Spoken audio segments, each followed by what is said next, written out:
Hello and welcome to another episode of Stacked. Today's episode is based on a conversation I had with Francesco Filigoi. Sorry if I butchered up your name. And we talked about, where to put an overdrive when you want to use it with an HM2. And so I thought, why not make a video about this topic with my current knowledge.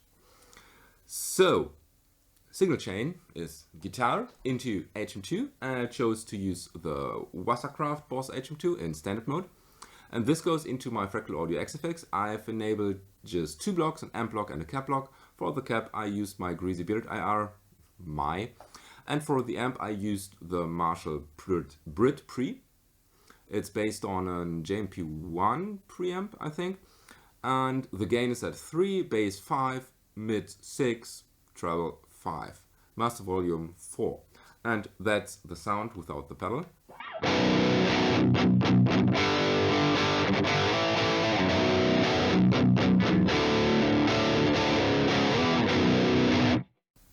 So, nothing too extraordinary. So, first of all, let me show you how I would dial in the HM2, and keep in mind this is my taste. So we're using a driven amp, so we're using no clean amp. So first of all, everything on max, gain at 0, and simply just find out how the HM2 sound, and then I will turn the gain up to around 9 o'clock.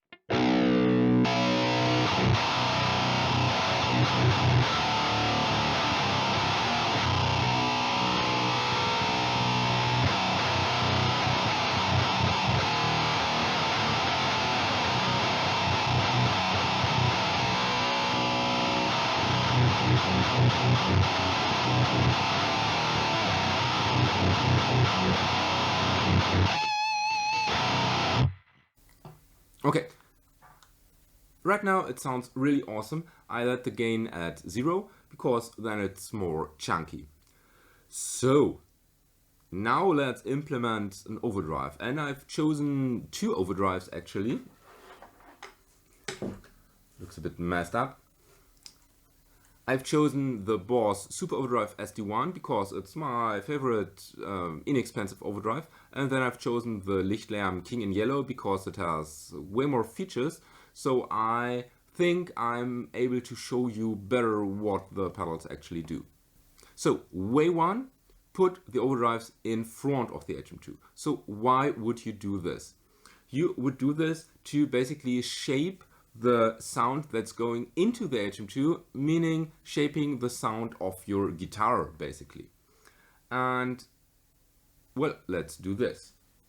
So let's currently just use the Super Overdrive, and let's find out how the Super Overdrive actually changes the sound. Level is at noon, tone is at noon, and drive is at 0.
So we're basically achieving kind of the same as if we cranked the gain on the HM2, but we retain basically the low end.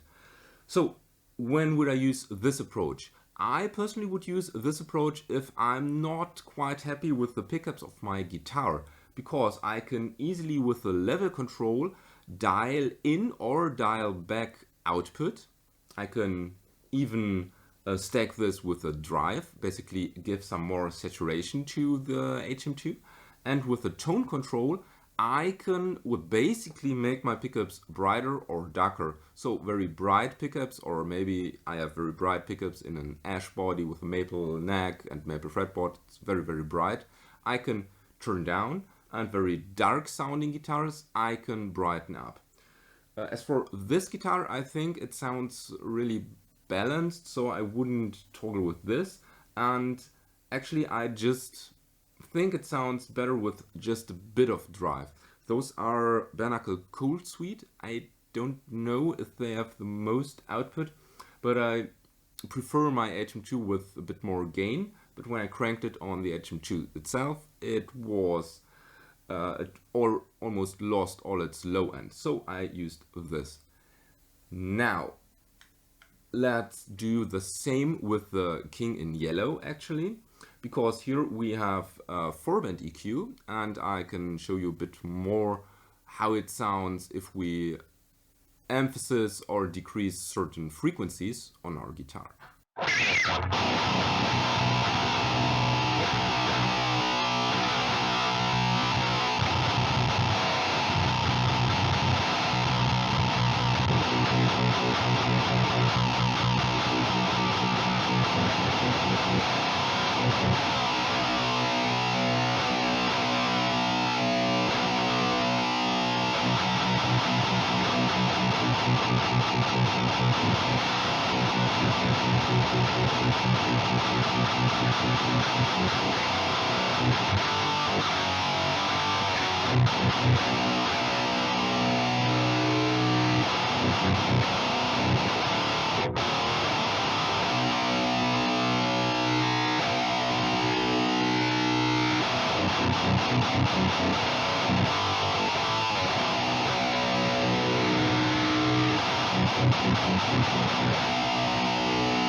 So here you could really hear what the different types of frequencies actually do to your HM2, and what you could also hear is what happens when we put too much volume in our HM2. Just sounds fuzzy and way too saturated and not good. So I had to dial back the level control. This actually happened to me one time when I got my Schecter Jeff Loomis, not the with the Mac Maple fretboard, the second version, and the pickups were just so hot. They were the pickup height was way too high. It blew every one of my HM2s, so I had to dial back the volume. And at this date, I couldn't figure out why it was this way. I thought the guitar was simply wrong, and so I actually sold it because of that. And I don't regret it really, but I think I was a bit bummed at that time because it was one of my most favorite guitars. And now I know, because it was too much volume, I could easily fix it if I had had a super overdrive, for instance. So dial back the volume. And yeah, that's why you would use an overdrive in front of your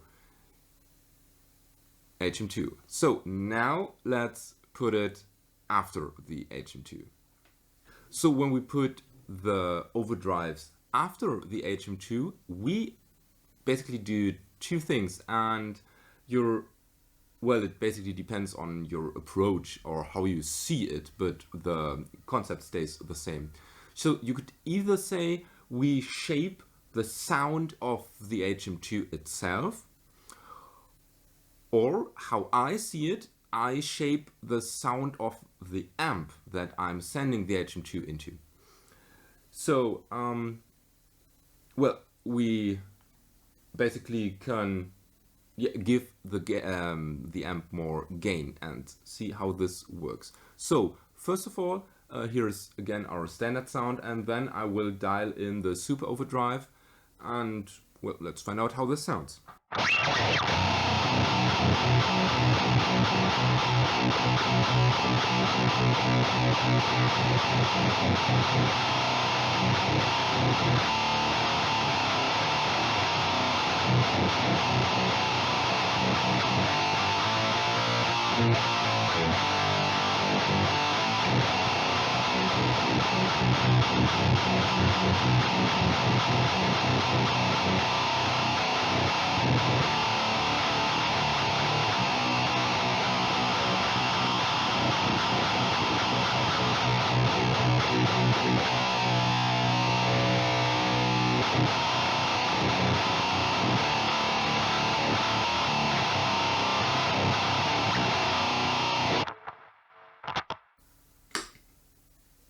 So as you could hear, basically adds more gain, but without sacrificing low end. So again, kind of the same approach as in front of the HM2, but I personally think in a more ear-pleasing way. But that's me saying this playing with a guitar that is very well built. The tone control was way more effective. So if you have problems with your amp, you can basically compensate highs or lows with that. And if your amp's lacking gain, well, you can compensate with that as well. A quick comparison without the HM2.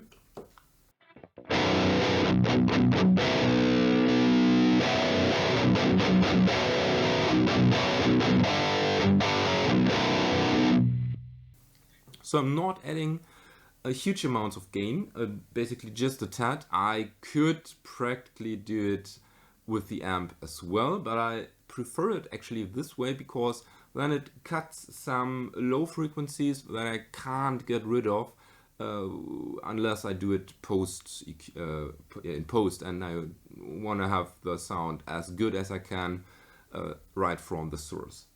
So to emphasize this approach, I will do the same with the King in Yellow.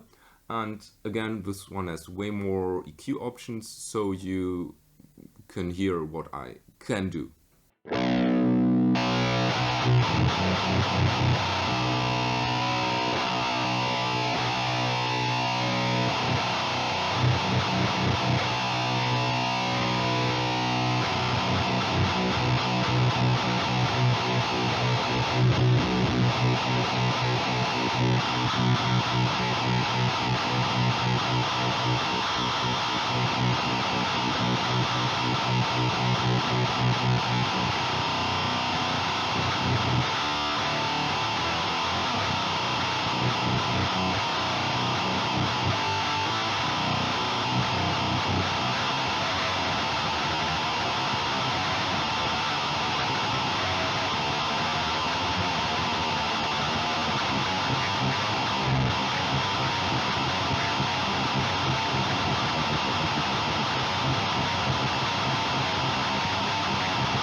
So again, the EQ of the King in Yellow is way more effective. I could easily saturate the amp with too much low end, and I could really get harsh results by cranking low mids, high mids. So for this particular setup, I would actually prefer the King in Yellow in front of the amp, because the EQ doesn't do so much harm, or to put it in other words, you really have to be careful. So if you're not familiar with the King in Yellow, put it in front. You can make less things wrong, I guess. But the super overdrive definitely afterwards. As you can see, I cranked the volume, and that's because I wanted to really drive the input. And keep in mind, this doesn't work with every setup. This works with real amps, of course, and this works with high quality units, as I do have the Fractal Audio XFX3 or FM3, because those inputs behave like true amp inputs. But if you're going directly into a modeler, for instance, this approach might not work because, well, you basically will put too much volume into your audio interface and the converters will clip, and you don't want to have your converters clipping. So I think I targeted everything I wanted to show you, and now let me know, what do you prefer? And what is your HM2 setup? Let me know down in the comment section. And if you want to support this channel, check out the links in the description, and you maybe want to consider becoming a YouTube member. YouTube members get exclusive stuff, and the first video for YouTube members only is currently in production.